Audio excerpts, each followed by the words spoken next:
नमस्कार, बहुत स्वागत है आपका। मैं हूं आपके साथ राधिका चौधरी और आप देख रहे हैं अपना उत्तर प्रदेश। तो चलिए शुरुआत करते हैं इस बुलेटिन में। सबसे पहले लखनऊ की बात करेंगे क्योंकि लखनऊ से बड़ी खबर निकल कर आ रही है। आपको बता देते हैं उत्तर प्रदेश के लखनऊ में अवैध रूप से शराब बेचने का काम लगातार जारी है और इस पर ध्यान किसी का नहीं जा रहा है। रात 10 बजे के बाद भी अवैध रूप से बिकती हुई शराब दिखाई दी। आपको बता देते हैं ये लखनऊ से खबर निकल कर आ रही है। नाका थाना के मोती नगर चौकी क्षेत्र का पूरा मामला है। पुलिस पर शराब कारोबारियों से मिली भगत का आरोप भी लगाया गया है। ऐसा नहीं है ये पहली बार आरोप लगा है, कई बार खाकी पर सवाल खड़े होते हैं इसको लेकर और एक बार फिर ये मामला सामने आया। रात 10 बजे के बाद भी अवैध रूप से बिकती हुई शराब दिखाई दी। इसको लेकर ये जानकारी सामने आई है लखनऊ से। आपको बता देते हैं क्योंकि लखनऊ में धड़ेले से अवैध रूप से शराब बेची जा रही है और इसका काम लगातार जारी है।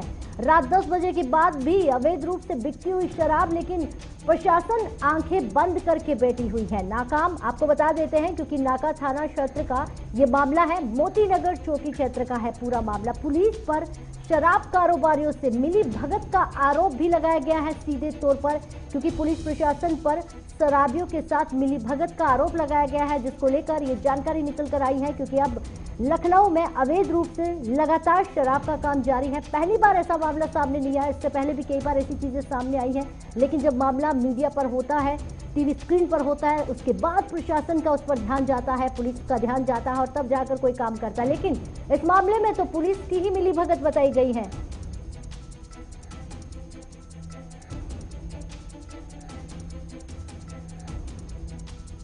चलिए, तो लखनऊ के अवैध रूप से शराब बेचने का काम लगातार जारी और इस खबर पर ज्यादा जानकारी के लिए लखनऊ से हमारे साथ हमारे संवाददाता जुड़ गए हैं। आपको बता देते हैं उनसे इस पर ज्यादा जानकारी लेंगे, क्योंकि लगातार मिली भगत का भी आरोप लगाया जा रहा है पुलिस पर भी, और अगर पुलिस पर आरोप है तो इस पर कार्रवाई कौन करेगा, ये भी बड़ा सवाल होगा। क्योंकि हमारे साथ फोन लाइन पर शादाब आलम संवाददाता जुड़ गए हैं।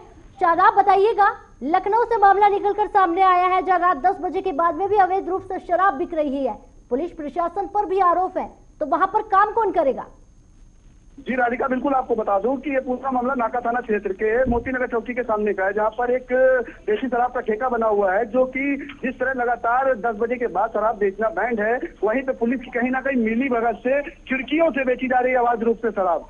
अगर आखिर ये शराब बेची जा रही है तो कहीं ना कहीं पुलिस की मिली भगत जरूर है कि चौकी के चंद कदमों के सामने ठेका होने के बावजूद, बंद होने के बाद खिड़कियों से शराब बेची जा रही है, तो इस पे एक बड़ा सवाल खड़ा होता है पुलिस पर। जी, एक तरफ कोरोना और रात 10 बजे आपने कहा कि शराब वहां पर बेचना अवैध रूप से मनाही की हुई है और वहां नहीं बेचा जा सकता, तो ये खिड़कियों के जरिए शराब बेची जाती है, तो क्या आसपास कोई भी वहां पर निगरानी करने वाला नहीं है? अब ये मामला उठा तो क्या कोई कार्रवाई होगी?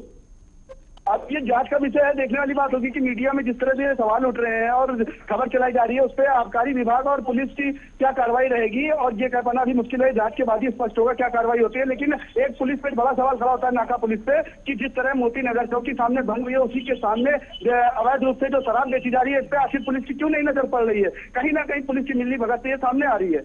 बिल्कुल शादाब, आपने कहा कि एक बहुत बड़ा सवाल ये खड़ा हो जाता है, क्योंकि पुलिस चौकी के सामने ही अगर ये उनके नाक के नीचे काम किया जा रहा है, तो पुलिस आंखें बंद करके क्या कर रही है?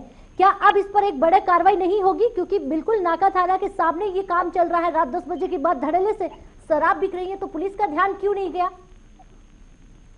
ये कह पाना भी मुश्किल होगा कि जिस तरह खबर चली है, तो पहले अब मीडिया की नॉलेज में नहीं आ रहा था, इसलिए टीवी स्क्रीन पर नहीं दिखाया जा रहा था और मीडिया वायरल नहीं हो पा रही थी। जिस तरह से वीडियो वायरल हुई है मीडिया में और देखी जा रही है खिड़की से, साफ तौर पर अंधेरे 10 बजने के बाद खिड़की से शराब बेची जा रही है। अब नाका कोतवाल और आला अधिकारी इस पर क्या संज्ञान लेते हैं और क्या आबकारी विभाग की कार्रवाई रहेगी? जिस तरह लगातार नकली शराबों से कई मौतें हो चुकी हैं, तो कहीं ना कहीं 10 बजे के बाद इस तरह से अवैध शराब बेचकर आगे भी घटनाओं को कुछ ना कुछ हो सकता है। जी, बहुत बहुत शुक्रिया तमाम जानकारी देने के लिए, क्योंकि लखनऊ से ये बड़ी खबर निकल कर आई है। रात 10 बजे के बाद में भी अवैध रूप से बिकती हुई शराब दिखाई दी, लेकिन बड़ा सवाल ये उठता है, यूपी उत्तर प्रदेश लखनऊ की हम बात करें, अगर धड़ल्ले से शराब बिक रही है तो प्रशासन का ध्यान क्यों नहीं जाता है? आखिर यहाँ पर सीधे तौर पर खाकी पर भी कई सवाल होते हैं, क्योंकि नाका थाना यानी कि पुलिस चौकी की ठीक सामने अगर उनके नाक के नीचे ऐसा काम हो रहा है, तो यकीन मानिए उससे थोड़ी दूरी पर बिल्कुल भी ध्यान ना जाना लाजमी होगा। अब आगे बढ़ते हैं, बात कानपुर की करेंगे। कानपुर से भी बड़ी खबर निकल कर आ रही है। आपको बता देते हैं कानपुर आईटीबीपी के जवानों के घर दबंगों का धावा, ये बड़ी खबर निकल कर आ रही है। पूरे परिवार को जिंदा जलाने की कोशिश लेकिन नाकाम रहे। आपको बता देते हैं जमीनी विवाद को लेकर घर में की थी आगजनी और इसको लेकर ये बड़ी खबर सामने आ रही है। थाना क्षेत्र संचेड़ी की कटरा घनश्याम की ये घटना है जो आपको बता देते हैं। कानपुर के आईटीबीपी जवानों के घर में ही दबंगों ने धावा बोल दिया और उसके बाद पूरे परिवार को जिंदा जलाने की कोशिश की गई। ये विवाद आखिर जमीन को लेकर बताया जा रहा है और जमीन को लेकर इस विवाद में सीधे तौर पर पूरे घर को ही जलाने की उन्होंने रणनीति बनाई। आईटीबीपी के जवानों के घर पर जब दबंगों ने धावा किया उसके बाद उन्होंने कोशिश की कि पूरे घर में तमाम लोग हैं, पूरे घर के साथ उन्हें जला दिया जाए। लेकिन आपको बता देते हैं पुलिस प्रशासन वहां पर पहुंच गई है, कार्रवाई कर रही है, छानबीन कर रही है। आखिर आईटीबीपी के जवानों के घर वहां तक कैसे वहां पर पहुंचे दबंग और किस तरह से उन्होंने उन घर में एंट्री की और अगर वो पहुंचे तो उनकी जो मंशा थी पूरे घर को जलाने की, तमाम वो चीजें अब छानबीन के जरिए सामने आई।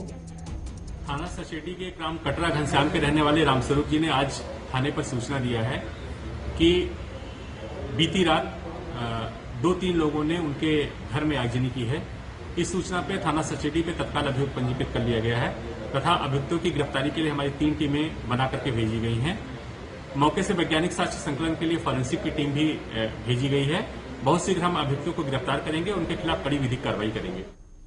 चलिए, तो इस खबर पर ज्यादा जानकारी देने के लिए सुरेश सिंह हमारे साथ जुड़ गए, हमारे संवाददाता जो लगातार अपनी नजर बनाए हुए हैं। सुरेश, बताइएगा किस तरह वहां पर दबंग पहुंचते हैं और उनकी जो मंशा है वो नाकाम कैसे हो जाती है? हेलो, हाँ राधिका जी।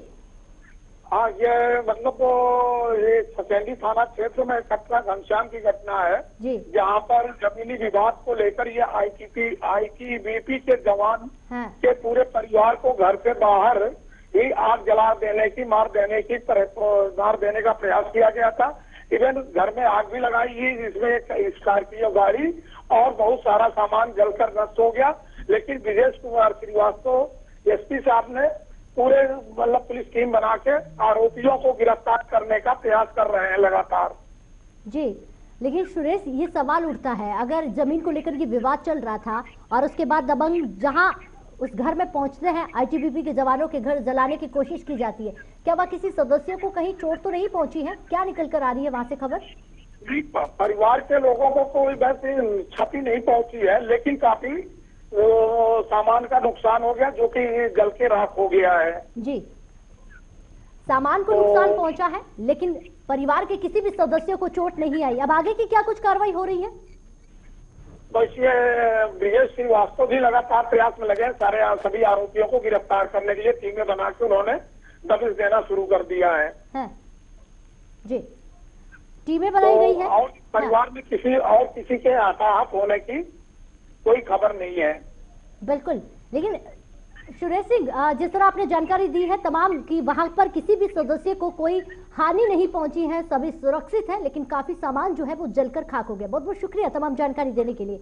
आईटीबीपी के जवानों के घर आपको बता दें, क्योंकि जिस तरह दबंगों ने वहां पर जाकर सामान जलाया, पूरे घर को जलाने की कोशिश की गई और सदस्यों को जलाने की कोशिश की गई, लेकिन उसको लेकर आपको बता देते हैं कि अब वहां जिस तरह से बच निकले हैं, पुलिस प्रशासन कार्रवाई कर रही है और आगे की छानबीन में लग गई। आपको अगली खबर पर लेकर जाते हैं, बात चित्रकूट की करेंगे। यहाँ पर चित्रकूट की बात करें तो पुलिस ने समाजवादी पार्टी के जिलायुक्त अनुज यादव समेत 12 कार्यकर्ताओं को गिरफ्तार किया है। सपा जिलाध्यक्ष के शहर में ट्रैफिक चौराहे पर योगी सरकार का पुतला फूंककर अपना विरोध जताया है। पुलिस ने इस मामले में 12 नामजद और 12 ज्ञात पर केस दर्ज कर लिया गया है। सपाइयों का ये विरोध अखिलेश यादव पर मुरादाबाद में पत्रकारों की पिटाई के बाद दर्ज हुआ है और इस मामले को लेकर तमाम चीजें सामने आ रही हैं। थाना कोतवाली करवी जनपद चित्रकूट के ट्रैफिक चौराहे पर दिनांक 16 मार्च को कुछ सपा कार्यकर्ताओं द्वारा माननीय मुख्यमंत्री उत्तर प्रदेश सरकार का प्रतीकात्मक पुतला फूंकने का प्रयास किया, जिसके संबंध में थाना कोतवाली करवी पर 12 नामजद अभियुक्तों के विरुद्ध अभियोग पंजीकृत किया गया। सभी अभियुक्तों को हिरासत में ले लिया गया है और उन्हें कोर्ट के सामने रिमांड हेतु पेश किया जा रहा है। सभी पर धारा 147, 188, 269, 341, 66 IT एक्ट, 7 CLA एक्ट और 6 यूपी स्पेशल पावर एक्ट के अंतर्गत मुकदमा पंजीकृत किया गया है और सभी के विरुद्ध नियम अनुसार कार्रवाई की जा रही है। चलिए अब आगे बढ़ते हैं, बात मुरादाबाद की कर लेते हैं। मुरादाबाद में मीडिया कर्मियों ने अंबेडकर पार्क में सद्बुद्धि हवन किया था। दरअसल पत्रकारों ने अखिलेश यादव की सद्बुद्धि के लिए ये विधि विधान कर हवन किया है उन्हें, जिसमें मंत्र उच्चारण साथ ईश्वर से प्रार्थना की गई कि भगवान पूर्व मुख्यमंत्री अखिलेश यादव को सद्बुद्धि दी जाए। आपको बता दें कि 11 मार्च को मुरादाबाद में एक 5 सितारा होटल में समाजवादी पार्टी द्वारा आयोजित अखिलेश यादव की प्रेस कॉन्फ्रेंस के दौरान पत्रकारों से मारपीट हुई, जिसके चलते अखिलेश यादव के खिलाफ मीडिया कर्मियों ने काफी रोष और गुस्सा दिखाया जा रहा है। उसको लेकर ये हवन और सद्बुद्धि की प्रार्थना लगातार। ये अभी कुछ दिन पहले हमारे पत्रकार बंधुओं पर पूर्व मुख्यमंत्री अखिलेश यादव जी के द्वारा एक सवाल पूछने पर हमला करा दिया गया था, जिसमें हमारे कई पत्रकार साथी घायल हुए, उनका उपचार चल रहा है। पत्रकार साथियों को सांत्वना देने और उनका हालचाल पूछने के बजाय समाजवादी ने उल्टा उनके ऊपर मुकदमा कायम कराने का काम किया है, जो बहुत ही निंदनीय है। अखिलेश यादव जी को ईश्वर सद्बुद्धि दे, इसीलिए हम लोगों ने आज यहाँ पर मुरादाबाद के अंबेडकर पार्क में एक यज्ञ का आयोजन किया। भगवान गणेश से हमने हाथ जोड़कर प्रार्थना की कि हे प्रभु गणेश, आप अखिलेश यादव जी को सद्बुद्धि प्रदान करें। मऊ जिले के थाना सराय लक्षी क्षेत्र से एक हैरान करने वाला मामला सामने आया है, जहां शिक्षा विभाग की बड़ी लापरवाही सामने आई है। यहां DIOS के ऑफिस में बीते दिनों 50 लैपटॉप की चोरी हो गई है। इसकी खबर शिक्षा विभाग के उच्च अधिकारियों को लगी तो पूरे विभाग में हड़कंप मच गया। सबसे हैरानी की बात तो यह है कि DIOS के ऑफिस में थाना सराय लक्षी के महज 500 मीटर की दूरी पर स्थित है।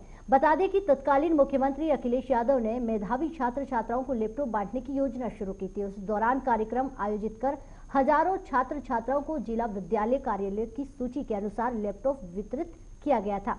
वितरण के बाद 60 लैपटॉप बच गए थे, जिनमें से 50 लैपटॉप की चोरी हो गई है, जिससे पूरे विभाग में हड़कंप मच गया है। इस संबंध में DIOS ऑफिस के लिपिक की सूचना पर मुकदमा पंजीकृत किया गया है। तफ्तीश की जा रही है, रिकवरी के लिए प्रयास किया जा रहा है। किसकी धारा के अंतर्गत है? 379 IPC 379 IPC। अनुराग राय हमारे साथ जुड़ गए हैं सीधे इस खबर पर ज्यादा जानकारी देने के लिए हमारे संवाददाता। लेकिन अनुराग, सवाल ये उठता है कि मऊ के DIOS ऑफिस में 50 लैपटॉप की चोरी हो जाती है और उसके बाद ये मामला सामने आता है। अब जाकर पुलिस प्रशासन इस पर काम कर रही है। क्या कुछ वहां से जानकारी निकल कर आ रही है?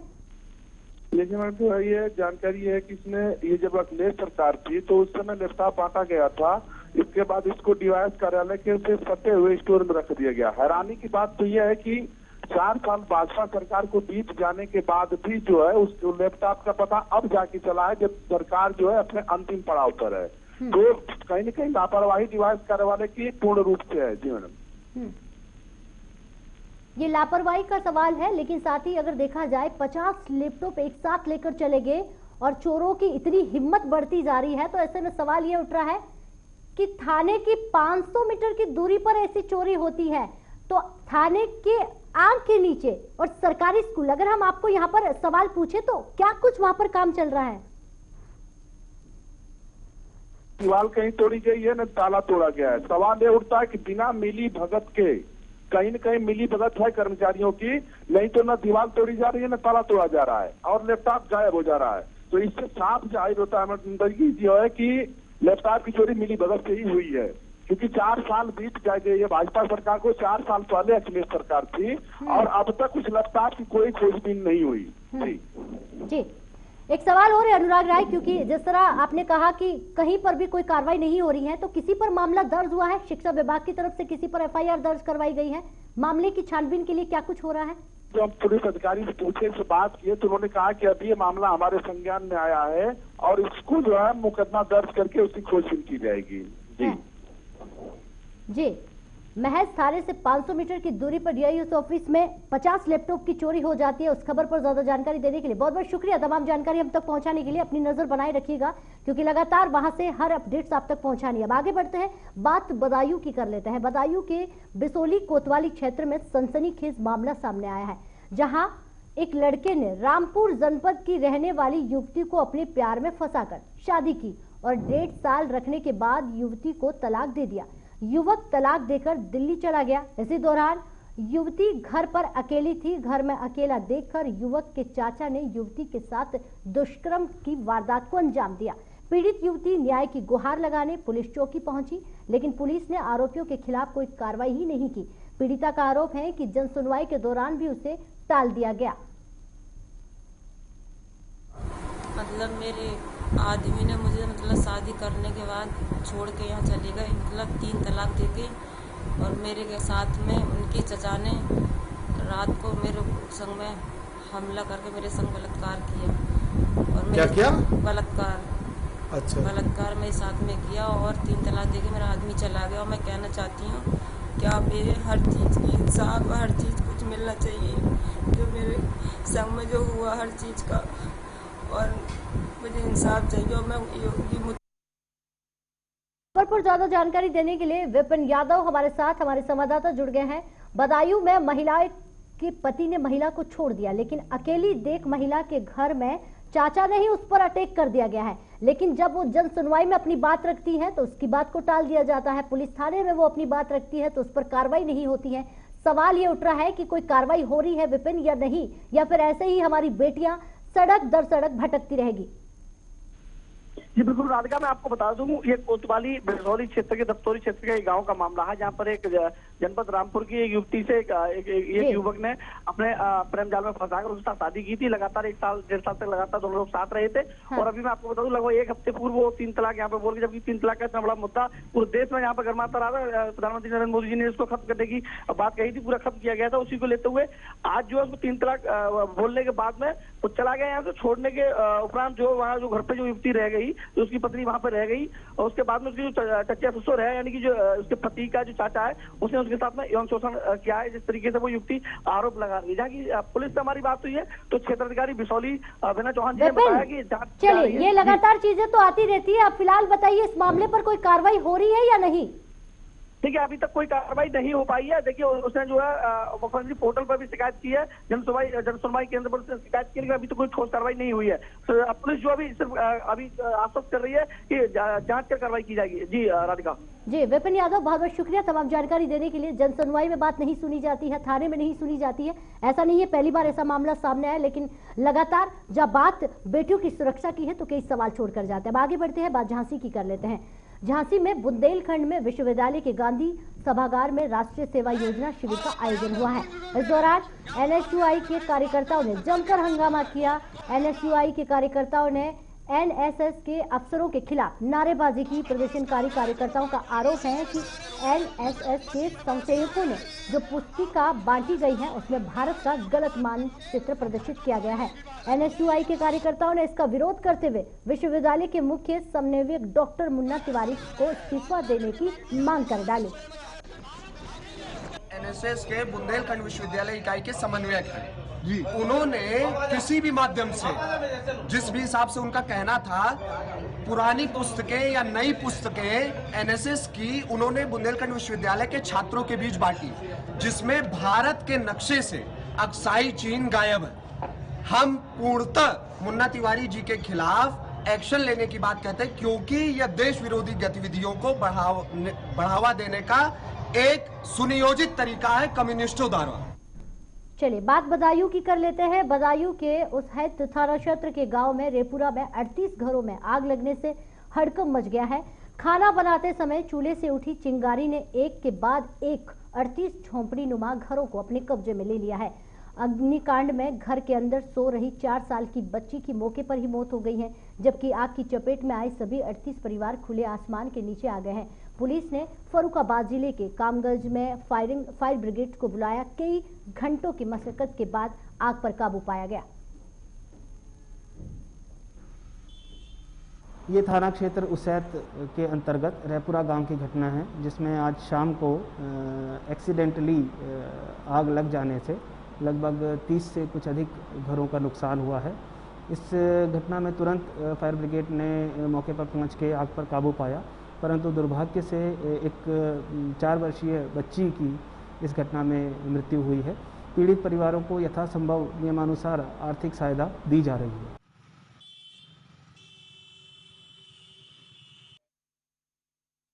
फतेहपुर जिले में मिलावटी शराब से 2 लोगों की मौत के बाद अब पुलिस और आबकारी विभाग की टीम अवैध शराब कारोबारियों पर कहर बनकर टूटी है।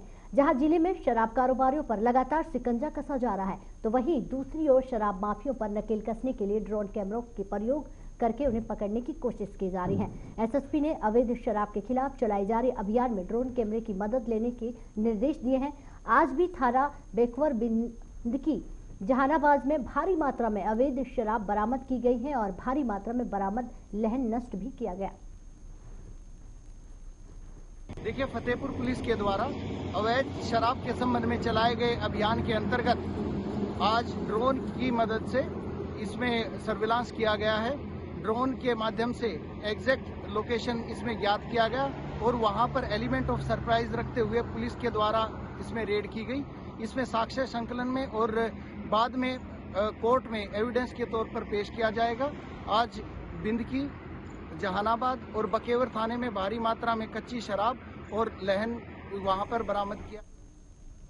रामपुर में पुलिस लाइन के सामने बाग में भीषण आग लग गई। आग लगने के इलाके में हड़कंप मच गया है। सूचना मिलते ही दमकल की गाड़ियां मौके पर पहुंची।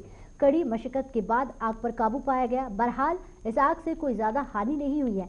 हालांकि इस दौरान आसपास के इलाकों में अफरा तफरी का माहौल जरा बन गया था। कुछ देर के लिए रास्ते भी बंद कर दिए गए थे। ये जो बाग वाली ने लगाई है। अच्छा। हाँ, तो साफ सफाई करने के लिए झाड़ झंगाड़ जो जलाएगा और कोई बात नहीं, इसमें किसी का कोई नुकसान नहीं हुआ। तो फिर ये बुझा दी गई आग? हाँ, बुझा दी गई। वाटर मिस्ट गाड़ी गई हुई थी, उसके द्वारा बुझाई गई। कोई मानहानि? औरैया के फफूंद से लापता युवक का इटावा में जख्मी मिला। बीते 2 दिन पहले सफाई के इलाज के दौरान युवक की मौत हो गई थी, जिससे नाराज परिजनों ने फफूंद दिबियापुर के रोड पर शख्स को रखकर, आपको बता दें कि जाम लगा दिया गया था। उन्होंने युवक की हत्या का आरोप भी लगाया है। कहा कि मामले की तहरीर देने के बाद भी पुलिस ने कार्रवाई नहीं की है। करीब 2.5 घंटे बाद पुलिस ने 3 लोगों को रिपोर्ट दर्ज करने पर ग्रामीणों ने शव हटाया।